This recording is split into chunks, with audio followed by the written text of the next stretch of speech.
Assalamualaikum warahmatullahi wabarakatuh. Perkenalkan, nama saya Siti Merati Soliha, NIM 2420141. Di sini saya mahasiswa dari Program Studi Profesi Nurse Stikes Surya Global Yogyakarta. Di sini saya akan membawakan sebuah video edukasi yang berjudul Peran Keluarga Terhadap Kekambuhan Pasien Gangguan Jiwa di Rumah. Baik, langsung saja. Sebelumnya, apa sih kekambuhan itu? Jadi, kekambuhan yaitu kembalinya gejala-gejala penyakit sehingga cukup parah dan mengganggu aktivitas sehari-hari dan memerlukan rawat inap dan rawat jalan yang tidak terjadwal. Selanjutnya, tanda-tanda kekambuhan. Jadi, tanda-tanda dari kekambuhan itu memiliki beberapa tahap. Tahap yang pertama yaitu penderita memperlihatkan ketegangan yang berlebihan atau overtension. Kemudian sering mengeluh cemas terus-menerus, tidak dapat berkonsentrasi, lupa kata-kata dalam pertengahan kalimat, adanya hambatan mental dalam aktivitas, dan penampilan diri yang menurun. Untuk tahap keduanya yaitu memperlihatkan keterbatasan tingkat kesadaran, depresi, mudah bosan, apatis, obsesional, dan fobia, mengeluh sakit di seluruh tubuh, menarik diri dari aktivitas sehari-hari, dan membatasi stimulus eksternal. Untuk tahap 3 yaitu pasien kadang-kadang menunjukkan penampilan psikotik, hipomonia, gangguan persepsi, gangguan isi pikir, dan gagal memakai mekanisme pembelaan yang matang. Untuk tahap 4-nya sendiri yaitu pasien sering memperlihatkan gejala-gejala psikotik yang jelas, adanya halusinasi dan waham secara terus-menerus. Untuk tahap kelima yaitu pasien tidak lagi mengenal keluarganya dan menganggap keluarganya sebagai penipu, dan pasien juga suka mengamuk. Untuk tahap keenam yaitu pasien nampak seperti robot dan bingung serta gelisah. Jadi apabila muncul dari tanda-tanda di atas, maka segera bantu pasien untuk mengungkapkan apa yang dia rasakan, kemudian segera kontrol ke rumah sakit sehingga pasien dapat pertolongan.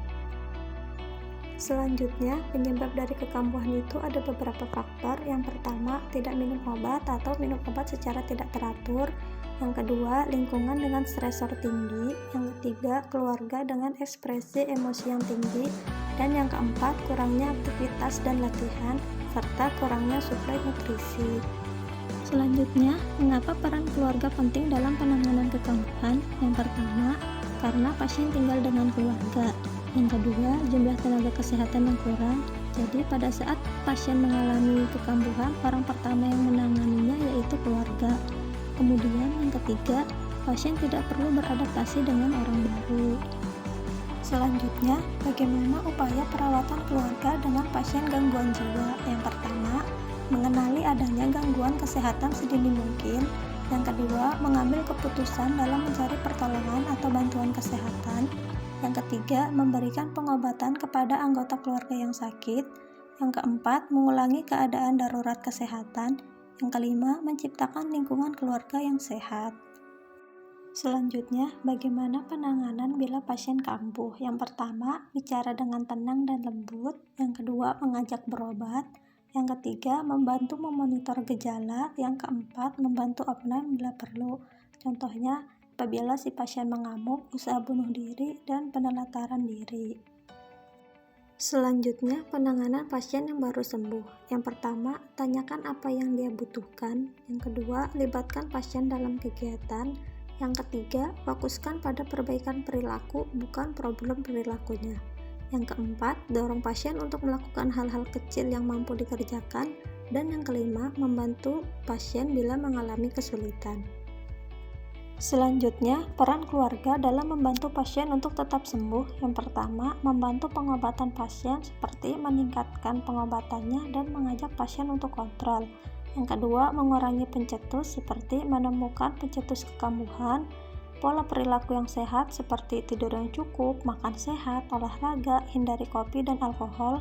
Selanjutnya, bantu pasien dalam mengatasi masalah dan mengurangi konflik. Dan yang terakhir, yang ketiga, mengenali tanda-tanda dari kekambuhan itu sendiri. Sekian penjelasan dari saya mengenai peran keluarga terhadap kekambuhan pasien gangguan jiwa di rumah. Semoga yang saya jelaskan tadi dapat bermanfaat bagi kita semua. Mari bersama kita bisa membantu pemulihan pasien dengan gangguan jiwa.